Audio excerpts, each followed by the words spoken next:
Audio Jungle.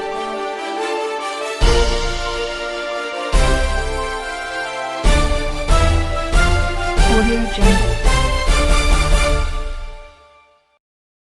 बिस्मिल्लाहिर्रहमानिर्रहीम। मैं हूं इरफान सरवर और आप देख रहे हैं यूएई ऑफिशियल में वेलकम करते हैं। आज शेख रशीद की जानिब से पाकिस्तानियों के लिए बहुत बड़ा ऐलान कर दिया गया है, ख़ास तौर पे उनके लिए जो मेरे भाई सऊदी अरेबिया या दुबई या यूएई की किसी भी रियासत में काम करते हैं या और किसी भी अरब ममालिक में काम करते हैं। तो ये वीडियो मैं आपके लिए बना रहा हूँ, वीडियो पूरी देखिएगा ताकि आपको पूरी बात समझ में आ जाए। लेकिन उससे पहले वीडियो को आगे बढ़ाने से पहले एक रिक्वेस्ट करते हैं, अगर आप वीडियो देख रहे हैं तो वीडियो को लाइक कर दीजिएगा। अपने प्यारे से हाथों से एक प्यारा सा लाइक लाजमी करना है। अगर चैनल पे नए तो चैनल को सब्सक्राइब करने के बाद बेल आइकन को आप लोगों ने लाजमी दबाना है और हर वीडियो का नोटिफिकेशन आप तक पहुंच जाएगा। तो प्यारे दोस्तों, मैं आप लोगों को बताता हूं, शेख रशीद ने इस्लामाबाद मीडिया से गुफ्तगू करते हुए कहा है कि अब जो भी पाकिस्तान के अंदर ये नादरा के दफ्तर वगैरह है वो इतवार को भी खुले रहेंगे। उसके बाद जिनकी उम्र 18 साल अब हुई है उनको जो पहला शनाख्ती कार्ड मिलेगा, अगर आप पहला शनाख्ती कार्ड बनवाने जाते हो तो आप लोगों को बिल्कुल मुफ्त बना के दिया जाएगा। आप लोगों से 1 रुपया भी नहीं लिया जाएगा